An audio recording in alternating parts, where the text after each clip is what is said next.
I'm Rita Wilkins, also known as the Downsizing Designer. So spring is just around the corner, and if you're like many, getting a jump start on spring cleaning is on your mind. So I want to talk about that, and there's a method that really works. It's called minimizing, but there's a method that I'd like to recommend to you that will help you think a little differently about spring cleaning this year. Our thoughts might also turn to that age-old thought of, wanting to have our homes look lighter, less cluttered.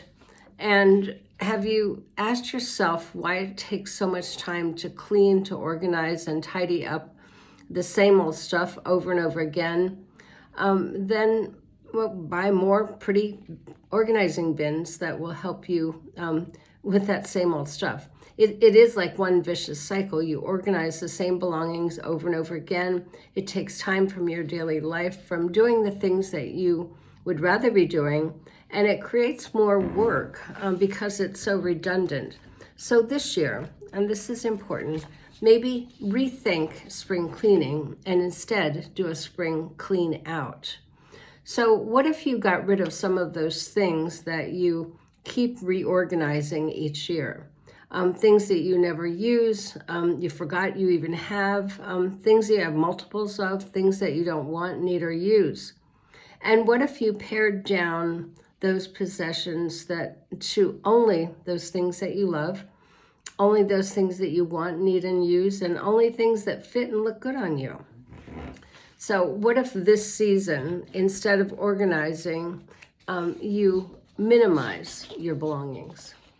So rather than just rearranging, cleaning, organizing the same old stuff year after year, let this be the year that you're much more intentional about choosing to declutter and live with less.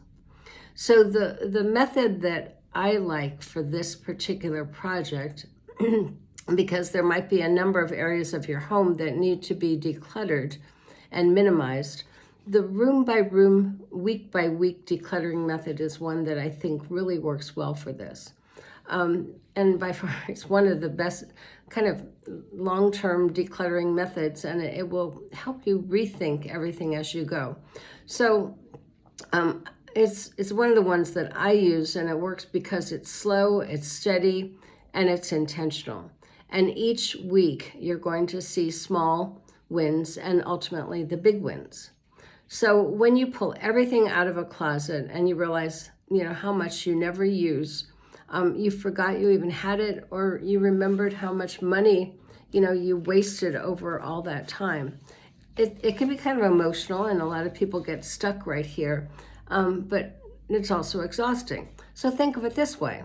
When you own less and you have more time, money, freedom, and energy, you have time to do more things that you want to do, be with your loved ones, and not have to organize the same old stuff next year. So here's how the room by room, week by week decluttering method works. So walk through your home and list the rooms in your home that really need to be decluttered. It could be just a few, or it could be many. Number 2 is prioritize those rooms that you want to work on, first, second, and so forth. I always recommend the ones that bother you the most and the ones that will have the most impact. That way you're going to see progress. And then what is a good goal that you want to accomplish in that room? And what's the motivation for cleaning out and decluttering that room?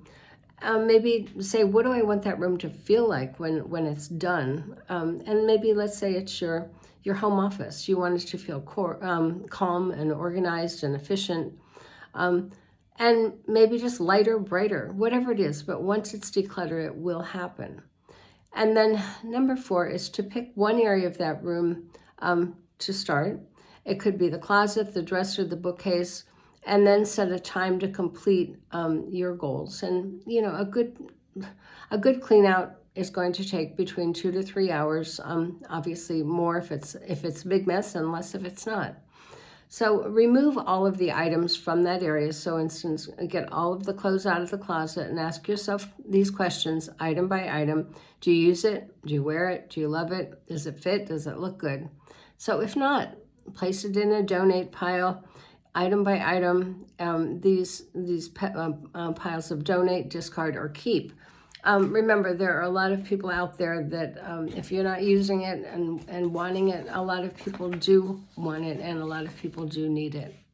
Number 6 is remove all the items in that donate or discard pile. Put them in your car immediately to either to be donated or discarded, and don't create piles for your garage. This is a number one issue with many people because they say they can't seem to, get it to the Goodwill or to the donation site, and it keeps traveling around with them in their trunk, or it sits in their garage, and then they get tempted, they peek in there and they say, oh, I could really use this. So try to just get it to the discard or the donation site. So, and then after you're done with that and feeling good about it, take a picture of it and celebrate it and schedule your next session immediately. Put it on your calendar and pick the room that you want to work on next and set that same goal. Do it in the 2 to 3 hour time frame. And I always find a timer is helpful because sometimes you get carried away and, sometimes there's a good break point, but if not, just keep moving. So, and then move on to the next room and to the next room. So week by week, you're going to see progress. You'll experience small wins and it'll motivate you to keep going because you want to complete the project and see all the rooms that way.